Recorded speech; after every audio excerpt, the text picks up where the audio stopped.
વિક્રમ સંવત 2080 આસો વદ એકાદશી તારીખ 27/10/2024 રવિવાર. વાલા ભક્તો, એકાદશીની વૃદ્ધિ તિથિ હોવાથી આજે પણ એકાદશી છે અને આવતીકાલે પણ એકાદશી છે, પરંતુ નિર્ણય અનુસાર એકાદશીનો ઉપવાસ આવતીકાલે છે, કહેતા રહેવાની એકાદશી આવતીકાલે છે. ભગવાન સ્વામિનારાયણે આપણે સૌ કોઈને બતાવ્યું કે નાના બાળકની જેમ તમે નિર્માની થઈને રહેજો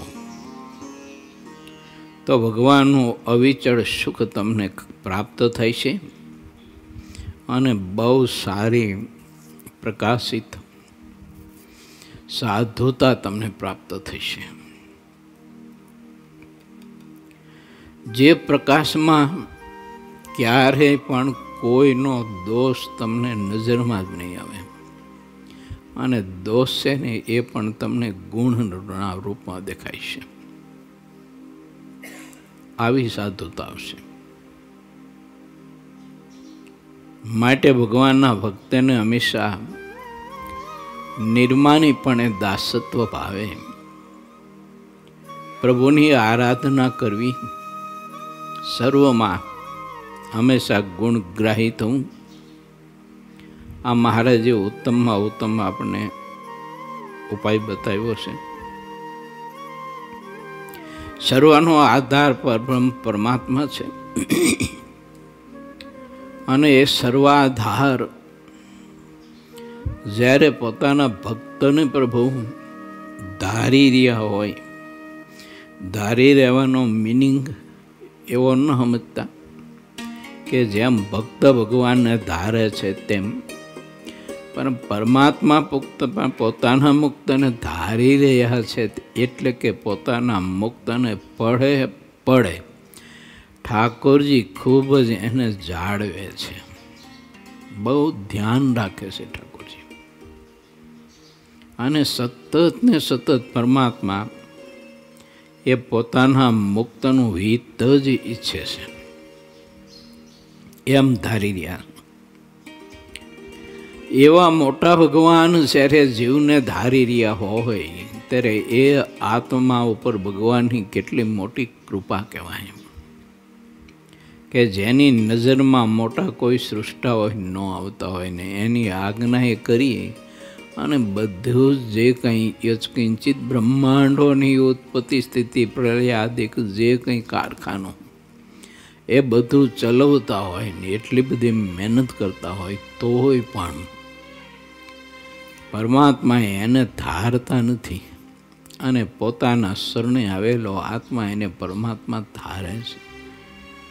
પડે એની પરમાત્મા ખૂબ સંભાવના કરે છે. ગુણાતીતાનંદ સ્વામી એવું લખ્યું છે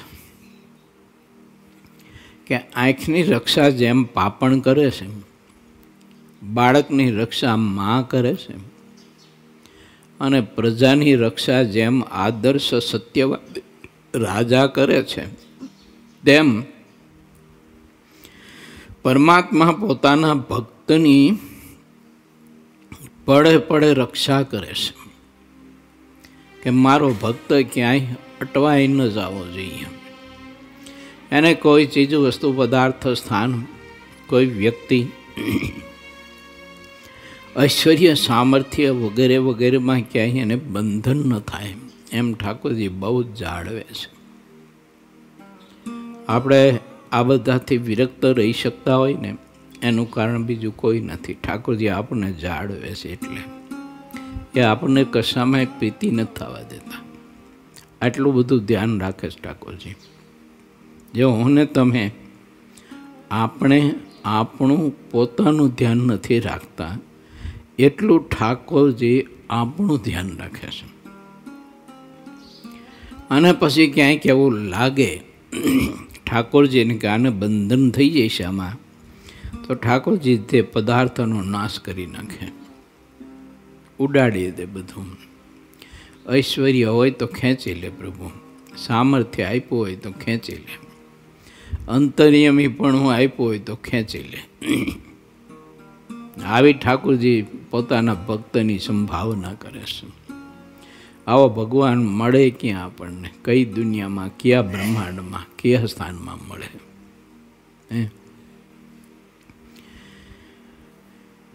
આવું બધું સામર્થ્ય ને ઐશ્વર્ય આપનારા તો મળે, પણ ખેંચનારા ન મળે. દેવ અને ઓલાનું આપ્યા પછી બધું ભૂંડું જ થાય. સમુદ્ર દેવે કંસને અઢળક ધન સંપત્તિ મનમાની આપીને એમાં જ એનું ભૂંડું થયું.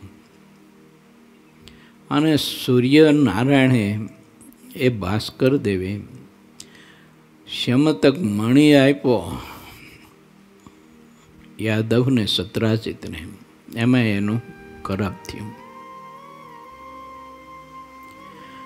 માટે આપણે સૌ કોઈ વિચારીએ કે પરમાત્માની આપણા ઉપર કેટલી કૃપા છે કે જેમાં આપણું ભૂંડું થતું હોય, કહેતા મોક્ષ બગડતો હોય, આપણને બંધન થતું હોય, એવું કશું જે કાંઈ હોય તે ઠાકોરજી તરત જ બધું ઉડાડી દે.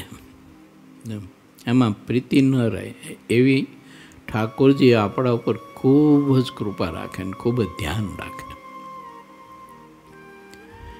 અને એટલે ગુણાતીતાનંદ સ્વામી એવું કહે છે, પહેલા પ્રકરણની 3જી વાર્તામાં એવું કહે છે કે પ્રહલાદજીએ નારાયણ સાથે ઘણા દિવસ સુધી યુદ્ધ કર્યું, પણ ભગવાન જીતાણા નહીં. પછી ભગવાને પ્રહલાદજીને કહ્યું કે છોકરા, હું યુદ્ધે કરીને જીતાવ્યો નથી. મને તારે જીતવો હોય ને તો તું અખંડ ને અખંડ મારું સ્મરણ મંત્ર જપ કર્યા કરે. અખંડ ને અખંડ પ્રત્યેક ક્રિયામાં એ મંત્રોચ્ચારણ કર્યા કર, એટલે હું તને વશ થઈશ. પરમાત્માને વશ કરવા હોય તો આ શ્રેષ્ઠ ઉત્તમ સાધન છે કે પ્રત્યેક ક્રિયામાં મંત્રોચ્ચાર કરવા માટેનો અભ્યાસ કરીએ અને આપણે એની સિદ્ધિ પ્રાપ્ત કરીએ. અને એનું એવું આત્માને વ્યસન બંધાઈ જાય, પ્રભુનું સ્મરણ ઘડી પણ એનું વિસ્મરણ ન થાય, ભૂલાય નહીં. આપણા મહાપુરુષો એમ કહે છે કે એવું ભજન કરો, એવી ભક્તિ કરો કે આત્મા તે મંત્ર રૂપ થઈ જાય. અને મંત્ર રૂપ થયેલો આત્મા દેહ બુઝાઈ જાય અને મંત્ર ચાલુ રહે. દેહ બુઝાઈ જાય અને મંત્રોચ્ચાર ચાલુ રહે. કારણ કે ભજન તો જીવમાં જ કરવાનું છે, દેહમાં નથી કરવાનું. અને દેહમાં આપણે ભજન કરીએ, દેહાત્મા બધી સ્વાતો, તો એમાં કંઈ બહુ એટલું ફળ મળે નહીં. ઠાકોરજી એવા પ્રસન્ન થાય ને એવા વશ ન થાય. માટે ભજન તો આત્માને વિશે જીવથી કરવું. અને એવું ભજન કરવું, એવું ભજન કરવું કે આત્મા તે મંત્ર રૂપ થઈ જાય. એટલે મંત્ર જ એ આત્માનો શણગાર કે શરીર બની જાય, કે એને રહેવાનું સદન બની જાય મંત્ર.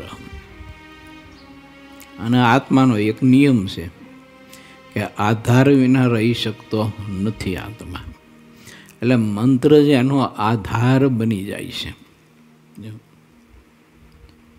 અને પરમાત્મા એને વશ થઈ જાય છે. આવું પ્રભુત્વ છે મંત્રોચ્ચારમાં. એટલે મહારાજ કહે છે, ગમે તેવી પૂજા પ્રતિષ્ઠા થતી હોય, પરંતુ નાના બાળકની જેમ નિર્માની રહી અને અખંડે અખંડ પરમાત્માનું સ્મરણ કર્યા કરો, ભક્તિ કર્યા કરો, નામ જપ કર્યા કરો. ખાતા પીતા, હાલતા ચાલતા, નાતા ધોતા.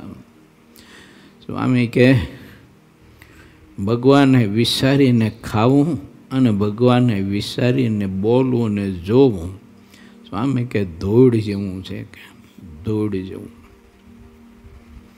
એને કોળીએ કોળીએ સ્વામિનારાયણ સ્વામિનારાયણ સ્વામિનારાયણ સ્વામિનારાયણ સ્વામિનારાયણ મંત્રોચ્ચાર આત્માને વિશે થવા જોઈએ, એવો અભ્યાસ કરવો જોઈએ.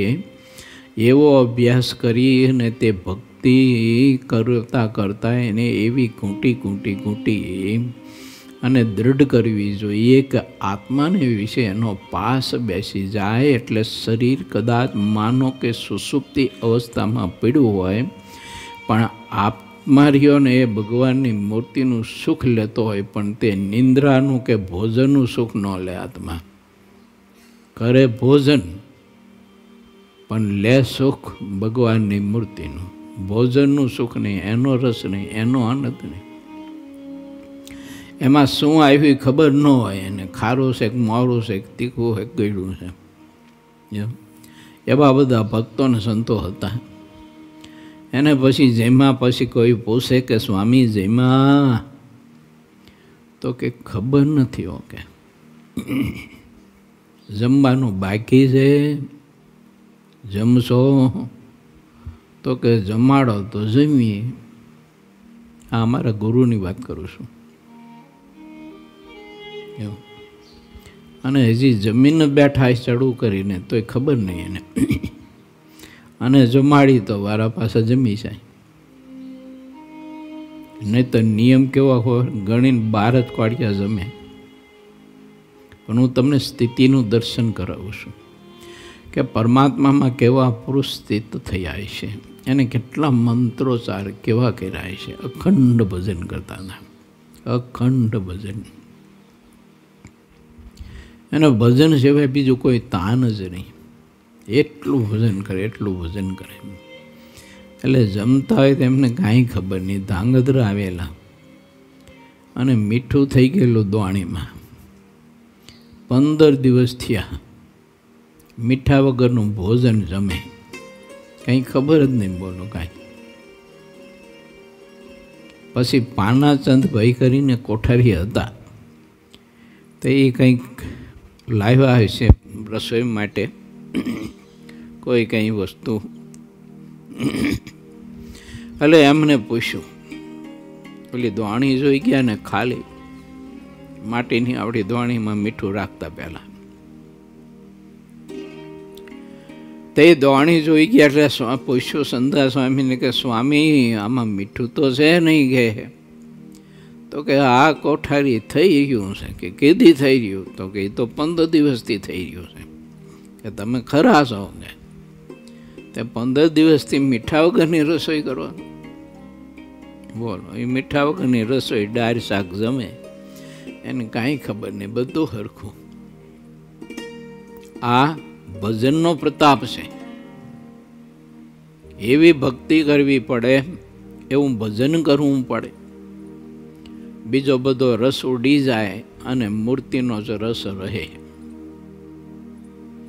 અને મૂર્તિનો જ રસ રહે ને બીજો રસ ઉડી જાય એટલે એમાં પછી ખારું મારું તીખું ગળ્યું ક્યાં રહેવાનું હતું? આપણે હજુ રસમાં ભેદ પડે છે ને ત્યાં સુધી ભજન કરવાની ખામી છે આપણામાં.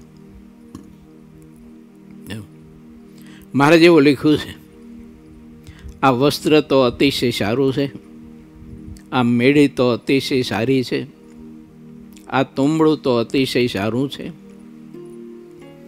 આ પાત્ર તો અતિશય સારું છે, ઇત્યાદિ બેગધારી અને ગ્રસ્ત મહારાજ કહે છે કે તુચ્છ બુદ્ધિના છે. પ્રથમના 27માં બતાવીશ મહારાજે કેવા કયા? તુચ્છ બુદ્ધિના છે. કારણ કે વિષય રૂપ થઈને વિષય ભોગવે છે. ત્યારે પરમાત્માનો જે ભક્ત હોય એને તો મૂર્તિ રૂપ રહીને વિષય આવશ્યકતા પૂરતા શરીરને ટકાવવા માટે ભોગવવાના હોય. શાસ્ત્રની મર્યાદાનું ઉલ્લંઘન કરીને વિષય નહીં ભોગવવાના. તો શાસ્ત્રની આ તો મર્યાદા છે કે પરમાત્માની સ્મૃતિ સહિત વિષય ભોગવો. ભગવાનનું વિસ્મરણ કરી અને વિસ્મરણ થઈ જાય એવી રીતે વિષયરૂપ ન થાવ. એ તો યુગોથી આત્મા વિષયરૂપ થયેલો જ હતો. આ વખતે તો પરમાત્માએ અવસર આપ્યો છે મૂર્તિરૂપ થવાનો, તો આપણે સૌ કોઈ મૂર્તિરૂપ થવા માટેનો અભ્યાસ કરીએ, અને અભ્યાસ કરીશું તો સિદ્ધિ તો પ્રાપ્ત થશે જ. માણસ ચાલવાનું શરૂ કરે એટલે પંથ તો કપાવવાનો છે. આપણી કહેવત છે ને કે વેતી ગધાડી વીહ ગૌ કાપે. એમ તમે ચાલવાનું યાત્રા શરૂ કરો તો પંથ તો કપાવવાનો છે. એમ આપણે જાગ્યા ત્યાંથી માંડીને સવાર માંડી અને નક્કી કરવું જોઈએ કે હવે આજથી મારે કોઈ પણ ક્રિયા કરવામાં મહારાજની મૂર્તિની સ્મૃતિ રાખવાનો અભ્યાસ શરૂ કરવો છે. આજથી ન જ, અત્યારથી ન જ. જમવા બેસું ત્યારે વાત નહીં. જો અત્યારે પણ આપણે ભગવાનનો વાણી પ્રસાદ તો જમી રહ્યા છીએ, તો જમવાનું તો ચાલુ જ છે આપણું. તો ઠાકોરજીનો વાણી પ્રસાદ આપણે જમીએ છીએ, લીલા પ્રસાદ જમીએ છીએ, ચરિત્ર પ્રસાદ જમીએ છીએ, પરમાત્માનો ઉપદેશ પ્રસાદ આપણે જમીએ છીએ, શિક્ષા પ્રસાદ આપણે જમીએ છીએ, મહારાજની મૂર્તિની સ્મૃતિ સહિત કથા સાંભળીએ, કથા કરીએ, કીર્તન કરીએ. મારે શું કીધું 22ના વચનામૃતમાં શું કહ્યું? પ્રથમના મહારાજ કે ભગવાનની મૂર્તિને વિચારીને ગાવું તે આવ કાઢી નાખ્યું. બોલો, ન ગાયા જેવું એનું કોઈ ફળ જ નથી. ભગવાનની મૂર્તિને વિચારીને ગાવું, મહારાજ કે તે ન ગાયા જેવું છે. ભગવાનની મૂર્તિને વિચારીને ભોજન કરવું તે ભોજન ન કર્યા બરાબર છે. મહારાજની મૂર્તિની સ્મૃતિનું વિસ્મરણ થઈ જાય એવી રીતે કથા સાંભળવી તો મહારાજ કે ન સાંભળ્યા બરાબર છે. એમ જ કીર્તન, એમ જ બધી ક્રિયા. ભગવાન શ્રી હરિ એમ કહે છે કે ભગવાનના ભક્તને આ રીતે આરાધના કરવી અને અભ્યાસ કરવો તો અભ્યાસ કરીને તે સિદ્ધિ પ્રાપ્ત થશે. મહાપુરુષોએ બહુ અભ્યાસ કર્યો છે. પ્રત્યેક ક્રિયામાં પરમાત્માની ભક્તિ મહાપુરુષોએ બહુ કરી છે. ઘણા બધા એવા ભક્તો હતા તે ખેતીનું કામ કરતા પણ સ્મરણ અખંડ અખંડ ચાલુ, અખંડ અખંડ સ્વામિનારાયણ સ્વામિનારાયણ સ્વામિનારાયણ. મૂર્તિને ધારીને એ હાથીના હાંભળા ઉપર એ ઠાકોરજી આગળ બેઠા હોય, આમ પસેડીની જોરી બાંધી હોય અને એ જોરીમાં ઠાકોરજી બેઠા હોય એમ અનુસંધાન રાખતા હતા. અને એવી રીતે ખેતરમાં હાથીડા હાંકતા, એવી રીતે કોસ હાંકતા, બળદ ચારવા જાય તો એવી રીતે બળદ ચારતા. જાણે મારો ઠાકોરજી બાજુમાં ઊભો છે, આ પથ્થરની શિલ્લા ઉપર ઠાકોરજી બેઠા છે, એટલે પથ્થરની શિલ્લાને પરિક્રમા કર્યા કરે, સ્વામિનારાયણ સ્વામિનારાયણ સ્વામિનારાયણ ભજન કરતા કરતા, યા તો કીર્તન કરતા કરતા, એ પરિક્રમા કરતા કરતા એ પથ્થરની શિલ્લાની ફરતા અડધો અડધો ફૂટ ખાડો પડી ગયો હોય. એ કેવી પરિક્રમા કરતા. આ બધા મહાપુરુષે છે ને આવી રીતે અભ્યાસ કરી અને તે મૂર્તિ સિદ્ધ કરી. પછી એ ગમે ત્યાં વગડામાં હોય કે મંદિરમાં હોય કે ભંડારમાં હોય કે પછી કોઠારમાં હોય કે ગામડે ગમે ત્યાં વિચરણ કરતા હોય ને ગમે ત્યાં જતા હોય તો ભગવાનની મૂર્તિ તો એના ભેળી ને ભેળી, એમ વચનામૃત ગ્રંથ કહે છે કે આવો જે ભક્ત છે ને એના ભેળી ને ભેળી ભગવાનની મૂર્તિ અખંડ ને અખંડ ભેળી જાય છે. આવો અવસર મહારાજે આજે આપણને આપ્યો છે. એટલે સર્વાધાર પરમાત્મા છે. તો સર્વાધાર પરબ્રહ્મ પરમાત્મા છે તો આપણે બીજું કંઈ આધાર ન માનવું, બીજું કંઈ આધાર ન માનવું. અને માન્યું હોય તો નક્કી નહીં. હવે જો પહેલાંના જમાનામાં એ લોકો કંઈક બધો આધાર માનતા કે એટલો પૈસો હોય ને તો આપણે છેલ્લી જિંદગીમાં વાંધો ન આવે, આવો આધાર માનતા, એના ઉપર વિશ્વાસ, શ્રદ્ધા. ખબર નહીં પાછળ પસીદને કાણું પાડીને ચોર લોકો બધું ધન લઈ જાય, પટારો ખાલી ખમ કરીને. આધાર તૂટી ગયો, બોલો. માટે આધાર તો એક મૂર્તિનો રાખીએ, એને કોઈ લૂંટી જ ન શકે. ન લખ્યું મુક્તાનંદ સ્વામી, ચોર ન લૂંટે, એવું લખ્યું ને? હા, ખર્ચું ન ખૂટે અને ચોર ન લૂંટે. બોલો, આવું નાણું ભગવાનની મૂર્તિ, ભજન, હા, એ ખર્ચું ખૂટે નહીં, ચોર લૂંટે નહીં, કોઈ ન લૂંટી શકે.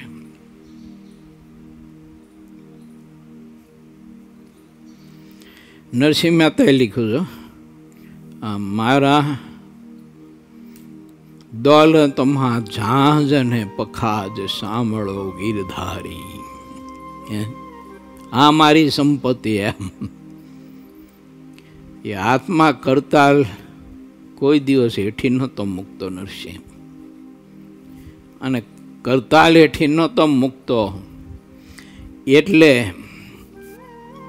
નરસિંહથી ભગવાન જરાય દૂર ખસતો જ નહોતો. અખંડ ને અખંડ નરસિંહને જોઈ રહ્યો હોય ભગવાન. જો નરસિંહ ભગવાનને જોઈ રહ્યો હોય, ભગવાન નરસિંહને જોઈ રહ્યો હોય. એમ મુક્ત બધા મહારાજને જોઈ રહે છે અખંડ, અને મહારાજ મુક્ત સામું જોઈ રહે છે.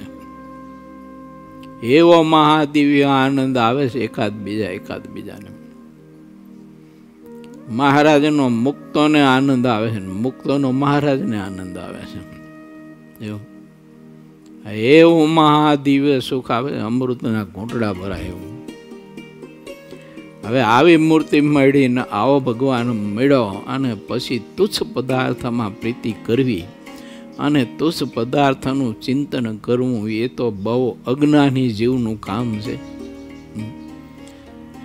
અજ્ઞાની આત્મા હોય ને એ વિષયોમાં પ્રીતિ કરી અને વિષયોના ચિંતન કરતા હોય છે, પણ જ્ઞાની પુરુષો તો કેવળ પરમાત્માની મૂર્તિનો જ ચિંતન કરે છે. તો આપણી અંદરની પ્લેટમાં આવી કોઈ અજ્ઞાનતાની કાળપ રહી ગઈ હોય ને તો એ કાળપને થોડી કાઢવી મંત્રોચ્ચાર કરીને, એનાથી જ નીકળશે. પ્રહલાદજીને ભગવાનનો કહ્યું કે હું વસ તો મંત્રોચ્ચારથી ન થઈશ, મંડી પડ તારે મને વશ કરવો હોય તો. એમ આપણે મંત્રોચ્ચાર કરવા મંડી પડશું તો અંદરની પ્લેટમાં એવી કોઈ કાળા હશે ને તો એ મંત્રોચ્ચારના પ્રકાશથી બધી જ કાળા છે ને દૂર થઈ જાય છે. અને આત્મા એટલો બધો સ્વચ્છ ને નિર્મળ અને પ્રકાશવાન આત્મા થશે કે એ પ્રકાશમાં જે કંઈ આવે બધું ભળી જવાનું. મારે જે ગરુડીનું દૃષ્ટાંત આપ્યું ને કે દીવાના પ્રકાશમાં જે આવે એને ઓલી ગરુડી છે ને જંતુ આવે એનો નાશ કરી નાખે છે. એમ છે ને આ મહારાજની મૂર્તિનો પ્રકાશ જેવો છે. હવે એ પ્રકાશ આત્મા જો ધારે તો એ પ્રકાશમાં જે આવે તે બધું બળીને ખાખ થઈ જાય. જો જે આવે બધું જ બાળીને ખાખ થઈ જાય. મહારાજે મુસલમાનમાં દૃષ્ટાંત આપ્યું, એ લક્ષ્મીજી ને રાધાજી જેવું કોઈનું રૂપ નહીં, એવા કોઈના ગુણ નહીં, એવો કોઈના સુગંધ નહીં, એના જેવો કોઈ સ્પર્શ નહીં. જો પણ એવું રૂપ ને એવો સ્પર્શ ને એવો સુગંધ હજારો લાખો ને કરોડો ભેગો કરી અને પછી અમારે એક આકૃતિ બનાવે તો એ આકૃતિ કેવી રૂપાળી હોય ને એનો સુગંધ કેવો હોય ને એનો સ્પર્શ કેવો હોય એને. આ એવું રૂપ આમાં જાય આત્મામાં, કોઈ આંખ કદાચ એવું રૂપ આત્મામાં નાખવા પ્રયત્ન કરે પણ એ આત્માની પાસે જતા તો બળીને ખાખ થઈ જાય. કેમ કે એનો પ્રકાશ જ એવો છે પુરુષોત્તમનો એ આત્માને વિશે. કોઈ રસ, કોઈ રૂપ, કોઈ સ્પર્શ, કોઈ ગંધ, કોઈ વિકાર અંદર ગયો નથી કે બળીને ખાક થયો નથી. એ પુરુષ તો એવો ને એવો નિર્લેપ રહે. માટે આત્મામાં એવો પ્રકાશ પરમાત્માની ભક્તિથી આવે છે, નહીં કે બીજા કોઈ સાધનથી આવે. જો પરમાત્માની ભક્તિથી આવે છે એવો પ્રકાશ. બાકીના બધા સાધન જે બતાવ્યા ને એ સહાય ઉપકરણ છે, અને એનાથી આપણામાં વિવેક વગેરે વગેરે બધું આવે. એટલે આપણે કોઈ આવા પદાર્થો, કોઈ એવો સંગ હોય તો એનાથી દૂર રહીએ એમ. ત્યાગ વૈરાગથી, આત્મનિષ્ઠાથી વગેરે વગેરે. બ્રહ્માનંદ સ્વામી મહારાજને ના પ્રશ્ન કર્યો કે હે મહારાજ, આત્મનિષ્ઠા અંત સમયે કેટલી સહાય કરે? આવો પ્રશ્ન કર્યો ને. ત્યારે મહારાજે શું કહ્યું? સમુદ્ર તરવો હોય, નદી તરવી હોય તો તરવૈયો તરી જાય, પણ સમુદ્ર તરવો હોય તો તરવૈયો હોય કે વગર તરવૈયો હોય, બેને વાહનની જરૂર પડે. એકય સમુદ્ર તરી ન શકે. મહારાજ કે એ મૃત્યુરૂપી સમુદ્ર તરવો હોય તો મૂર્તિરૂપી વાહનની જરૂર પડે, અને ઉપાસના રૂપી પરમાત્માની એવી શુદ્ધ ઉપાસના હોય ને. ઉપાસના એને જ કહેવાય કે પરમાત્માની અખંડ સ્મૃતિ રહે છે, એને ઉપાસના કહેવાય. પરમાત્માની અખંડ સ્મૃતિ રહે છે અને અખંડ પરમાત્માનું સ્મરણ થાય છે. સ્મૃતિ હોય એટલે સ્મરણ થાય જ. અને આને શુદ્ધ ઉપાસના, દૃઢ ઉપાસના, પક્વ ઉપાસના કહેવાય. આવી ઉપાસના મારે ને તમારે દૃઢ કરવી જોઈએ. તો એના પ્રકાશમાં કશું જ ન રહે. ઐશ્વર્ય, સામર્થ્ય, બીજું ત્રીજું, પ્રલોભનો, આ તે બધું જ બળીને ખાગ થઈ જાય. તો એની દૃષ્ટિમાં કંઈ આવે જ નહીં કાંઈ. એવું સામે ગમે તેટલું આવીને ઊભું હોય ને તો એ બધું જ એને હળેલ ઉકેળાના કચરા જેવું બધું લાગે. ગમે તેવું રૂપ હોય તો, જો આ ગમે તેવું રૂપ હોય ને તો એને હાવ હળેલ જ લાગે, બધું કચરા જેવું. ઉકેળામાં કેમ ઓલા હળી ગયેલા ગાભા હોય, જો આ એવું હાવ હળેલ લાગે એને. કેમ કે પ્રકાશ જ એવો પરમાત્માનો કંઈ નજરમાં આવતું જ નથી. આ બધા મુક્ત પુરુષો થઈ ગયા ને, અત્યારે પણ હોઈ શકે એવા, તો એને કાંઈ નજરમાં ન આવતું હોય ને, શું ખબર હે? જો કોઈનું રૂપ, કોઈનો શબ્દ, કોઈનું સામર્થ્ય. સામર્થ્ય એટલે આ લોકોનું બધું ધન સંપત્તિ કમાવાનું, કે ઓલા સામર્થ્યની વાત નથી કરતો. પછી એના દોષ, લોભ, કામવાસના, રસાસ્વાદ, સ્નેહ, આ વગેરે વગેરે. એ પુરુષમાં પુરુષોત્તમનો પ્રકાશ જ એવો છે ને, તે પ્રકાશમાં ઓલું બધું ઢંકાઈ જાય છે. એને કંઈ નજરમાં આવતું જ નથી, મુક્તને દેખાતું જ નથી કાંઈ. જો આ બહુ અતિશય પ્રકાશ હોય ને, આવા સૂર્યો, હજારો સૂર્યો એક સાથે બધા સૂર્ય પ્રગટ થાય, અને એનો કેવો પ્રકાશ થાય પૃથ્વી ઉપર. એ પ્રકાશમાં બધું ઢંકાઈ જાય, બધું ઢંકાઈ જાય, કાંઈ ન દેખાય તમને. એ કેવળ પ્રકાશ, પ્રકાશ ને પ્રકાશ જ દેખાય, બીજું કાંઈ ન દેખાય. મહારાજે દ્રષ્ટાંત બધા કેવા સરસ મજાના આપ્યા છે. મહારાજ કે સમુદ્રની બીચમાં બેઠો હોય ને, વહાણમાં બેઠેલો આત્મા, એ જ્યાં દ્રષ્ટિ નાખે ને ત્યાં પાણી, પાણી, પાણી, પાણી સિવાય કંઈ ન દેખાય, એને કશું જ ન દેખાય. એમ પુરુષોત્તમ નારાયણનો જ્યારે પ્રકાશ તે આત્માને વિશે પ્રસ્થાપિત જ્યારે થાય છે, અને આત્મા તે પ્રકાશને ધારે છે, ત્યારે તે આત્માને એ પ્રકાશ સિવાય કશું દેખાતું જ નથી. નથી સ્ત્રીનો આકાર દેખાતો, નથી પુરુષનો આકાર દેખાતો, તો પછી આકાર નથી દેખાતો તો વિકાર કેમ દેખાય છે? જ્યાં આકાર જ નથી ત્યાં વિકાર કેવી રીતે હોય? હોય જ ન શકે. આકાર હોય તો જ વિકાર હોઈ શકે. તો એને આ સમગ્ર પૃથ્વી, એને સમગ્ર બ્રહ્માંડ, આવા અસંખ્યાત અનંત કોટી બ્રહ્માંડો, આ એ બધું કશું એની નજરમાં ન આવે. કેમ કે પુરુષોત્તમનો પ્રકાશ જ આત્માને એવો મળ્યો છે, તો એ આત્મા એ પ્રકાશમાં બધું પ્રકાશવાન થઈ જાય છે. બધું જ આ બ્રહ્માંડનો ગોળો છે ને, તો એ આખો બ્રહ્માંડનો ગોળો તેજનો મોટો ગોળો હોય ને એવો થઈ જાય. બોલો, જો આટલો પ્રતાપ પરમાત્માની મૂર્તિની સ્મૃતિ સહિત ભક્તિ કરવામાં છે. એવું મહારાજની મૂર્તિની સ્મૃતિ સહિત મંત્રોચ્ચાર કરવામાં આટલો પ્રકાશ ને આવો પ્રભાવ છે ને આવું સામર્થ્ય છે. હવે આવું સામર્થ્ય ને આવો પ્રભાવ મૂકીને આપણે તુચ્છ પદાર્થના પ્રભાવમાં આપણે લેવાઈ જઈએ.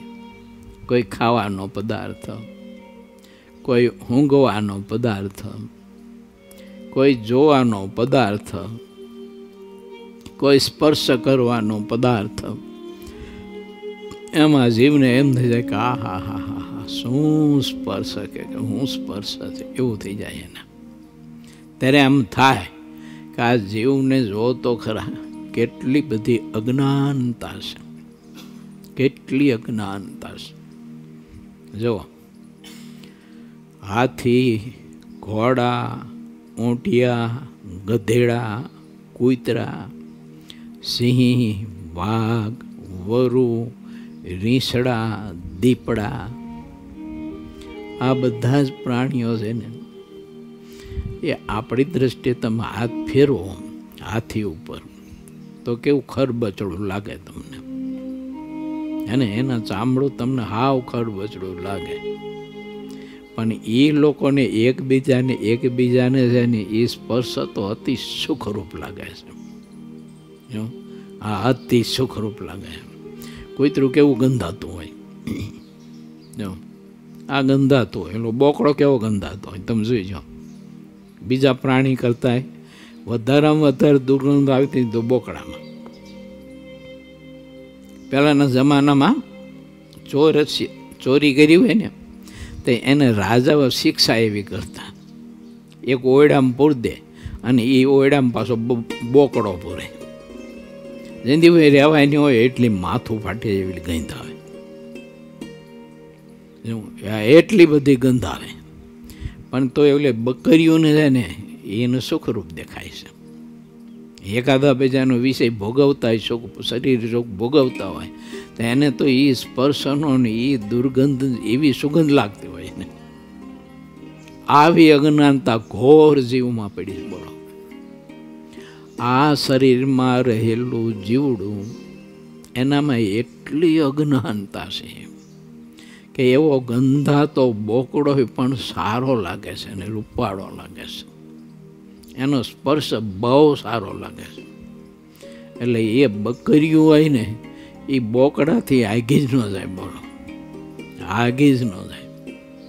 આપણે તો છે ને 20-25 ફૂટ દૂર હોય ને બોકડો તો એની ગંધથી ન રહે. બોલો, એવો ગંધાતો હોય. એમ જીવ છે ને અનેક પ્રકારની ઈચ્છાઓ વાસનિક એનાથી ગંધાતો હોય, પણ તોય ખબર નહીં હવે કે એને બહુ મીઠું લાગતું હોય છે. આવી અજ્ઞાનતા જીવમાં રહી છે, અને એ અજ્ઞાનતા દૂર કરવી હોય તો ભગવાને કહ્યું અને સંતોએ કહ્યું કે પરમાત્માના મંત્રોચ્ચાર રટતા રહો, રટતા રહો, અહો રાત્રિ રટતા રહો, ભક્તિ કરો પરમાત્માની.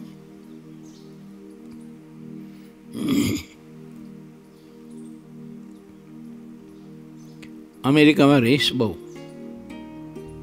અમેરિકામાં રીંછ બહુ, કરોડોની સંખ્યામાં રીંછો, કરોડો સંખ્યામાં રીંછ. મૃગલા એટલા તો મૃગનું તો ચામડું ઠીક છે, હુંવારું દેખાય, પણ ઓલું રીંછ હોય ને એ તો કેવું બધું હોય, ગંધાતું હોય અને એવું ખડબચડું હોય. પણ તો એ રીંછને પરસ્પર એકાદા બીજા નરમાદાઓ હોય ને, આ એને તો એટલું બધું સુખ આવે એમાં, એટલું બધું સુખ આવે કે જેનું એ વર્ણન ન કરી શકે એટલું સુખ આવે. હવે આપણી દ્રષ્ટિ કેવું આપણને લાગે છે, ગંધાતું લાગે આપણી દ્રષ્ટિએ. એમ આપણું સુખ છે ને આ લોકનું એ મહારાજની આવી રીતે ભક્તિ કરતાં કરતાં અનાદિમુક્ત સ્થિતિને પામેલા હોય ને એ આપણા આ પંચવિષયના સુખ ભોગવનાર જે આત્માઓ હોય ને જીવ શરીરધારી, એ બધા શરીરધારી છે ને એ એવા બોકડા જેવા અને રીંછ જેવા લાગતા હોય ને. એને એમ થાય કે રે આવા સુખમાં નર આવા ગંધાતા સુખમાં આ આત્મા આમાં આટલી બધી પ્રીતિ કરે છે. મહારાજનું મહાદિવ્ય અલૌકિક સુખને મહારાજનો સુગંધ મૂકી નહીં. સંતે બધું જ વર્ણન કર્યું છે કીર્તનોમાં. કેવો સુગંધ, કેવો સ્પર્શ, કેવું રૂપ, કેવું દર્શન, એ મૂર્તિમાં કેવી કરુણા, કેવો પ્રેમ, કેવો રસ, એમાં બધો જ મહાપુરુષોએ અસંખ્યાત પદાવલીઓ રચી અને એમાં બધું જ વર્ણન કરીને આપણને બતાવ્યું છે કે એ છોકરો આવું ભગવાનનું રૂપ છે ને આવો ભગવાનનો સ્પર્શ છે અને એવો સુગંધ છે. મૂર્ખા હો તમે આ ગટરનો કાદવ કાં હુંઈન કરો? જો આ ગટરના કાદવને તમે લઈને કેમ પછી લોસો એનો દડો વારી નાખીને હાથમાં રાખીને આમ એ ગંધ ઊંઘા કરો છો? આ લોકોના પંચ વિષય છે બધા એવા છે તાર ગટરના કાદવ જેવા, કંઈ માલ નથી. હવે જો ભગવાનના ભક્તે વિચારવું અને એમ વિચારીને પરમાત્મામાં પ્રીતિ કરવી કે હું ઠાકોરજીમાં જો પ્રીતિ કરીશ ને ઠાકોરજીનો આવો ભજન કરીશ તો એ ઠાકોરજીનો આવો સ્પર્શ, આવું એનું દર્શન, આવું એનું રૂપ, આવો એનો સુગંધ એને હું પામીશ. એનું ભજન કરીશ તો હું પામીશ અને વિષયનું હું ભજન કરીશ તો આવા ગંધાતા વિષયો ભોગવવા માટે ઘણા બધા એવા ગંધાતા દેહ મળશે. એવા ગંધાતા દેહ મળશે. એનું કીધું આ બોકડાનો દેહ કેટલો ગંધાતો હોય. હવે જીવમાં એમાં પ્રવેશ કરીને એમાં પાછો સુખ માનતો હોય. મરવું એને ન ગમે. જો કોઈક બોકડાને મારવા તોડે લાકડી લઈને તે ભાગે. બોલો અલા ભલામણા ઊભો રહે ને. હવે બોલો એક ઠપકારે તે એક ધોકે તારે આ ગંધમાંથી તો મુક્તિ મળી જાય. જો ભાગે જ ક્યાં? ઊભો રહેલા પણ ન ઊભો રહે. કેમ કે ગંધમાં એની મજા આવે છે. બની ગયેલી વાત છે. એક માછલા વેચનાર કોઈ માછલા વેચાઈ ગયા, ટોપલો ખાલી થઈ ગયો. એમના આમ ખુલ્લો ટોપલો પીડ્યો હતો. તડકો અને પવનથી ટોપલામાંથી ગંધ દૂર વહી ગઈ અને એ ગંધ દૂર વહી ગઈ ને તે એ માછલા વેચનાર મૂળસા ખાઈને પડી ગયો ત્યાં ત્યાં. જો ઓલી ચોખ્ખી હવા આવીને, શુદ્ધ હવા આવીને તે મૂર્છા આવી ગઈ. બોલો શુદ્ધ હવાથી તે ત્યાં ત્યાં ગોટો વળીને પડી ગયો. હા હો કરવા માંડ્યા બધા. હું થયું. કોઈ અહીં લઈ જઈને કોઈ કે હોસ્પિટલે લઈ જવાનું, આ કરવાનું, આવ્યો એ કરતાં ત્યાં એમાં એક સજ્જન પુરુષ કોઈ આવ્યો, એને જોયું ને પૂછ્યું શું છે તે કે આવું થયું છે, ઉભારો કે તમે થોડા ગંધાતા માછલા લઈ આવો, આને કંઈ દર્દ નથી, આને છે ને ચોખ્ખી હવા આવી છે એની તકલીફ છે. એવું એ પછી એ ટોપલામાં માછલા થોડાક નાખ્યા અને ઓલાનું માથું અંદર નાખીને ઉપર ઢાંકી દીધું જાડું કપડું. તે ઘડી દુર્ગંધ લીધી ને તે ઓલી મૂર્છા વહી ગઈ. બોલો સમજાય છે? આ જીવની આ પરિસ્થિતિ છે.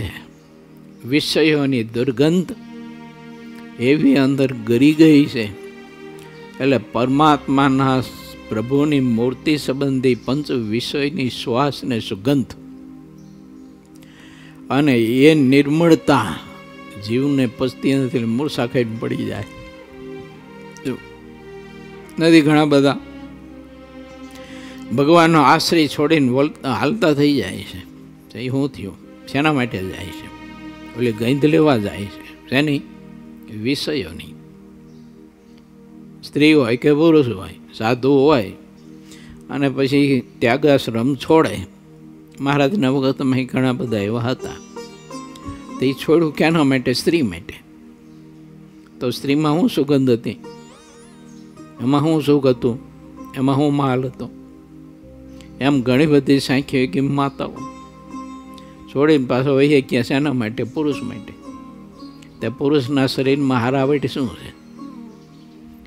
એના નખથી માંડી અને ચોટલીને શિખા સુધી બધું જુઓ, સારું શું છે એમાં? બ્રહ્માનંદ સ્વામી આનું પદ મસ્ત બનાવ્યું. દાયટો રે ને ચોર દૈવાના રહે ને એનું બીજું કે ત્રીજું પદ છે, બહુ મસ્ત બનાવ્યું સ્વામી.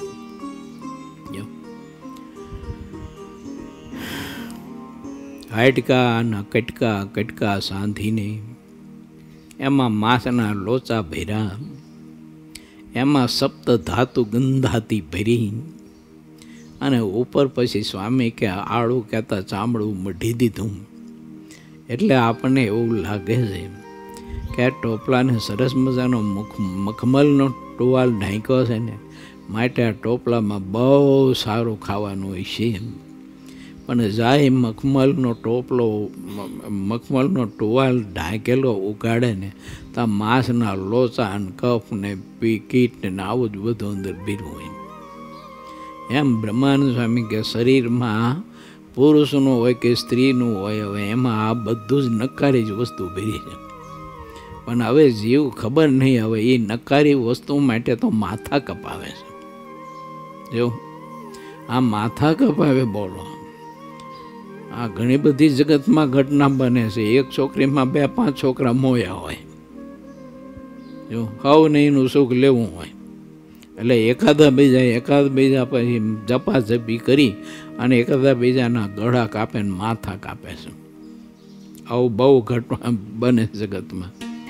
અને ઓલી છોકરીએ અંતે આપઘાત કરીને પછી મરી જાય છે. કોઈના હાથમાં આવતું નથી સુખ પાછું. અને એ સુખ માટે થઈ અને જીવ છે ને એ કેટલા તલપાપડ કરતો હોય છે. ને અક્ષરધામના અધિપતિ પુરુષોત્તમ નારાયણની મૂર્તિ અને મહારાજનું વચન મરજીને આજ્ઞા લોપી નહીં, પણ પરસ્પર એકાદા બીજા વ્યભિચારો કરતા હોય છે. બોલો, મહારાજની આજ્ઞા ચામડા ચૂથવા માટે થઈને આજ્ઞા લોપે છે. બીજું હોય તો સારું, બોલો, કંઈક હારી માટી હોય ને એનો ગારો હોય, કંઈક ખૂંદવાનો હોય કે એના પિંડા વારીને આપણે કંઈક ચૂથવાનું હોય તો સમજા. પણ આ તો ગટર કરતાંય ગંધાતું. જો ગટર કરતાંય ગંધાતું એવું. પણ ખબર નહીં હવે જીવની વૃત્તિ કેવી, એનામાં અજ્ઞાનતા કેવી, એને કેવું મીઠું લાગે છે. મહારાજે તો ત્યાં સુધી બતાવ્યું વચનામૃતમાં. હો, હા, મહારાજે ત્યાં સુધી બતાવ્યું. મહારાજ કે સ્ત્રીનું સુખ તો બ્રહ્મ સ્થિતિને પામ્યો હોય ને તો એને બ્રહ્મના આનંદથી અધિક મનાય છે. એવું ન બતાવ્યું વચનામૃતમાં, બતાવ્યું બ્રહ્મના આનંદથી પણ વધુ સુખ મનાય છે ને. એટલે જીવ વારંવાર એમાં જોડાય છે. એવી રીતે બહેનોને, જો એવી રીતે પુરુષોને. નર માદાના બધા શરીરો આવા છે અને એવા શરીરોના નકરા ચામડા ચૂંથવાના અને નકરા નરક ચૂંથવાના. શું હું બીજું કરવાનું? ગુણાતીતાન સ્વામી એમ કહે છે કે આ દેહ છે ને નકરું નરક ચૂંથાવે તો એ હેત નથી ચડતું દેહમાંથી.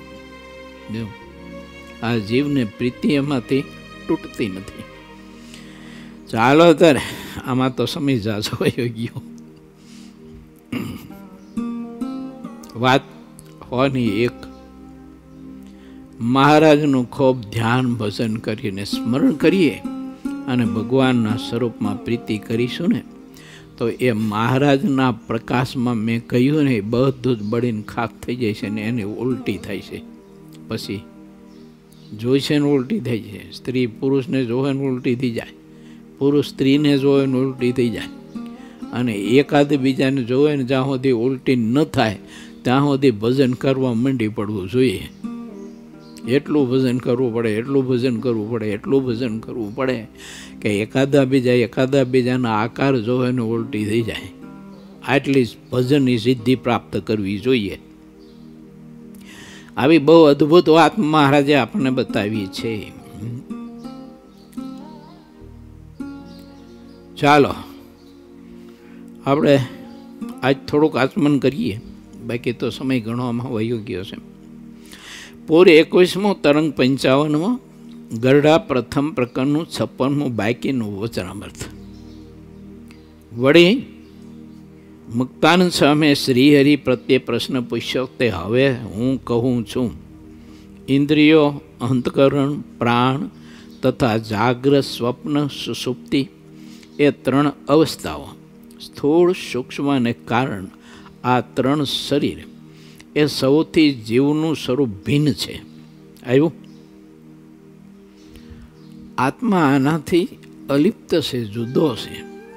પણ સારું કેમ ખબર નહીં, હવે બધું આમ રસબસ થઈ ગયું, ધાબો ભેરવું હોય એવું. સ્લેબ ભરીને તેમાં કોન્ક્રીટ ને લોખંડ ને સિમેન્ટ ને રેતી ને બધું એક થઈને એવો લઠ્ઠો થઈ જાય, તારું જુદું જ ન થાય. ભાઈ ગણ મારો તો વાત જુદી છે, બાકી ન થાય. એમ ભગવાનના સંત કોઈ ગણના ઘા મારે તો વળી કદાચ જુદું થાય. એમ જો આ એ બધું એક રસ બધું થઈ ગયું છે ને, એ સ્ત્રીના સુખમાં પુરુષ ને પુરુષના સુખમાં સ્ત્રીઓ અને બધું એવું આમ સ્લેબ ભર્યા જેવું લઠ્ઠા જેવું થઈ ગયું છે. હવે એમાં ભજન પ્રકાશ સ્વામી જેવા કોઈ સાધુ હોય ને ગણ મારે તો વાત જુદી છે, તો એ જુદું થાય એમાં. બાકી તો અઘરો વિષય છે મારા બાપ. આવી સત્સંગમાંથી વાત સાંભળીને દ્રઢ નિશ્ચય કર્યો છે, તો પણ જમીનમાં જેમ પાણી મળી જાય તેમ આ જીવ ઇન્દ્રિયો, અંતકરણ, 3 અવસ્થા, 3 શરીરની વિશે ભેગો પાછો ભળી જાય છે. વાતો બધી સાંભળે છે પણ વરી પાછું વારું બધું ખબર નહીં, તો બધું ભેગું થઈ જાય છે. અને વળી સુખરૂપને શુદ્ધ એવો છે આત્મા ભગવાનનું ભજન સ્મરણ કરતો થકો સંકલ્પના યોગ્ય કરી અને દુઃખી કેમ થઈ જાય છે, એનું આ કારણ. બીજું શું હોય ત્યારે? શું કેમ? તો કે ઇન્દ્રિયોને દેહરૂપ આત્મા થઈ જાય છે એટલે ભેગો પડી જાય છે. સજાતી થયો ને, આત્મા ઇન્દ્રિયો, અંતકરણને દેહમાં ભળ્યો એટલે સજાતી થઈ ગયો. તે સજાતી મેં જ થાય મહારાજ કે. અને સજાતીમાં એ જ થયું, એ પાછું તૂટે નહીં.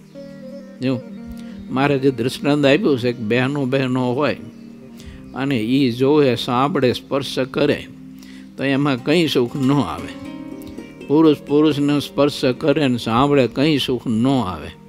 પણ બહેનો પુરુષ સાથે જ્યારે વાત કરતા હોય ને એનું રૂપ જોતા હોય ત્યારે એમાં હવા તો એને અનંત કોટી બ્રહ્માંડને ભાંગીને ભૂકો કરીને ઝેરીને પછી માખણ બનાવો ને, અને એ માખણ ખાવો ને એવો હવાદ આવે. બોલો, ઓલો હાવ કઢા જેવો હોય પાછો. એવું ઓલા મસાલા ખાતા હોય ને એવું મોઢું ગંધાતું હોય, સંડાસના પોખરા જેવું, પણ તોય મજા આવે. આ જીવની આવી અજ્ઞાનતા છે, એ રૂપ થઈ જાય છે.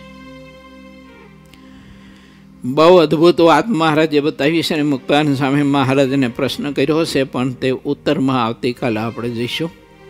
અહીં કથાનું હું તો ભાવું છું.